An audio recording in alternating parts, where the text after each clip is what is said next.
Hay textos jurídicos que definen épocas enteras. Pero, ¿y si os digo que uno de los más importantes de la historia de España lo es, precisamente, por no haber existido nunca? Hoy vamos a meternos de lleno en el proyecto de Constitución Federal de 1873, una pieza clave, un intento de refundar el país que, aunque nunca llegó a ver la luz, sigue proyectando su sombra hasta nuestros días. Esa es la gran pregunta que vamos a intentar responder. Parece una contradicción, ¿verdad? Pero vamos a ver cómo un texto que jamás se promulgó, una constitución nonata, se ha convertido en una referencia política y jurídica fundamental. Es un caso de estudio increíble sobre el poder de las ideas y sobre cómo los proyectos fallidos a veces nos enseñan tanto o más que los que triunfan. Para entenderlo todo bien, vamos a seguir un orden. Primero lo fundamental, el contexto. Nos vamos a la Primera República. Después nos meteremos en la idea central del proyecto, el federalismo. Tercero, vamos a desgranar cómo querían organizar el país, qué decía exactamente el texto. Luego, claro, veremos por qué todo se fue al traste. Y para terminar, reflexionaremos sobre su legado. ¿Por qué sigue siendo tan importante hoy en día? Venga, pues empezamos por el principio. Para entender este proyecto hay que viajar a uno de los momentos más caóticos y acelerados de la historia de España. Todo esto nace en el llamado Sexenio Revolucionario, que arranca en 1868 echando a Isabel II. Después de probar una monarquía democrática con Amadeo de Saboya y que la cosa no funcionara, el rey abdica en febrero de 1873. Hay un vacío de poder tremendo y las Cortes, casi sin otra acción, proclaman la República. Un régimen que nace súper débil y que de hecho apenas dura 11 meses. En enero del 74, el general Pavía da un golpe de estado y se acaba el experimento. Y para que nos hagamos una idea del nivel de caos, fijaos en este dato. 5 presidentes del gobierno distintos en apenas medio año. Figueras, Pi y Margall, Salmerón, Castelar. No daba tiempo a que ningún proyecto cuajara. Y es en medio de esta locura, de esta lucha diaria por sobrevivir, donde se intenta sacar adelante una constitución tan ambiciosa como esta. Vale, el Estado liberal tradicional estaba en crisis total. Y frente a eso, los republicanos federales no proponen un parche, no. Proponen una refundación total del Estado, una solución radicalmente distinta a todo lo que se había hecho antes en España. La palabra clave aquí es federalismo. El gran ideólogo de todo esto fue Pi y Margall. Y sí, se inspiró en modelos como el de Estados Unidos, pero le dio su propio toque. Él defendía un federalismo que venía de abajo hacia arriba. La idea era que la nación se construía a través de pactos. Primero los municipios, luego las regiones o estados y finalmente la federación. La soberanía, por tanto, no venía impuesta desde un centro de poder, sino que se construía entre todos desde la base. Y ojo, que esto es muy importante. Sus defensores no lo vendían como una idea extranjera. Todo lo contrario. Decían que el federalismo era la solución más puramente española. Su argumento era que el centralismo era una copia del modelo francés, algo artificial. En cambio, el federalismo conectaba con la historia real de España, un país hecho de la unión de antiguos reinos, Castilla, Aragón, Navarra, que siempre habían tenido sus propias leyes e instituciones. Muy bien, esa es la teoría. Pero, ¿cómo se traducía todo esto a un texto legal? ¿Cómo iba a ser esa nueva nación española federal, según el proyecto? El proyecto tenía, digamos, 3 pilares. El primero, una declaración de derechos y libertades que era de las más avanzadas de toda Europa en ese momento.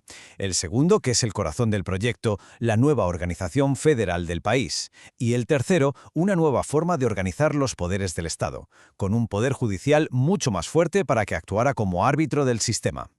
En el tema de los derechos, el proyecto iba un paso más allá de la Constitución de 1869, que ya era bastante avanzada. Por primera vez, se decía con todas las letras que la Iglesia y el Estado se separaban. Se eliminaban los títulos de nobleza y se establecía una libertad de conciencia, de reunión y de asociación casi total. Vamos, sentaba las bases de un Estado laico y democrático en un sentido muy moderno. El segundo pilar es el más famoso. La nación española estaría formada por 17 estados. Como veis en la lista, se intentaba mezclar la historia de los antiguos reinos con un cierto equilibrio de población y de territorio. Por eso, por ejemplo, se dividía Andalucía o Castilla. Pero la gran novedad, lo más rompedor, era que se incluía a Cuba y Puerto Rico como 2 estados más, en igualdad de condiciones. Era un intento a la desesperada por solucionar la crisis de las colonias. Y para gobernar todo esto se diseñó un sistema de contrapesos. El Congreso representaría a los ciudadanos, pero la clave era el Senado, que sería la Cámara de los Territorios. Cada estado mandaría el mismo número de senadores. Y para que el sistema no se bloqueara, se creaba un Tribunal Supremo Federal, una especie de árbitro para resolver los conflictos de competencias entre los estados o entre un estado y la federación. El proyecto era ambicioso, estaba bien pensado. La pregunta es obvia. ¿Por qué un edificio tan bien diseñado sobre el papel nunca se llegó a construir? Bueno, pues la respuesta está en que a la República se le juntaron todas las crisis posibles a la vez. El primer problema, y el más grave, la guerra. La República tuvo que lidiar con 2 guerras a la vez, que no es poco. Por un lado, la Tercera Guerra Carlista, que estaba en su punto más álgido y controlaba zonas importantes del País Vasco, Navarra y Cataluña. Y por otro, la Guerra de los 10 años en Cuba, una guerra de independencia que se estaba comiendo una cantidad enorme de dinero y de soldados. Y aquí viene la gran paradoja. La propia idea federal se les volvió en contra. Los sectores más radicales se tomaron lo de construir la federación desde abajo al pie de la letra y empezaron a proclamar cantones independientes por su cuenta en un montón de ciudades, sobre todo en Levante y Andalucía. ¿Y qué pasó? Pues que el gobierno republicano tuvo que mandar al ejército a reprimir un movimiento que, en el fondo, defendía su misma idea. Una contradicción que fue mortal. Y por si fuera poco, volvemos a la inestabilidad política que ya comentamos. El proyecto de constitución llegó a las Cortes, sí, pero con las guerras y la rebelión cantonal era imposible tener un debate tranquilo. Los gobiernos caían uno detrás de otro, sin que diera tiempo siquiera a discutir los artículos del texto. La prioridad ya no era construir un nuevo Estado, sino simplemente evitar que el que había se derrumbara. En resumen, no fue una sola causa. Fue la tormenta perfecta. La República estaba atrapada. Las guerras y los cantones provocaban inestabilidad política, y esa inestabilidad impedía dar una solución a las guerras y a los cantones. Era una situación insostenible, que agotó al régimen en menos de un año. El final llegó la noche del 2 al 3 de enero de 1874. Las Cortes le quitaron la confianza al presidente Castelar y cuando iban a nombrar a un nuevo gobierno federalista más radical, el capitán general de Madrid, Manuel Pavía, decidió actuar. Entró en el Congreso con la Guardia Civil y disolvió las Cortes. Y así, por la fuerza, se acabó la República Federal y cualquier esperanza de que la Constitución de 1873 viera la luz. Si el proyecto murió antes de nacer, entonces, ¿por qué le dedicamos tanto tiempo hoy? ¿Por qué es tan importante estudiarlo? Pues porque su legado, como vamos a ver, es mucho más grande de lo que parece. Primero, desde el punto de vista jurídico, es un texto de primera.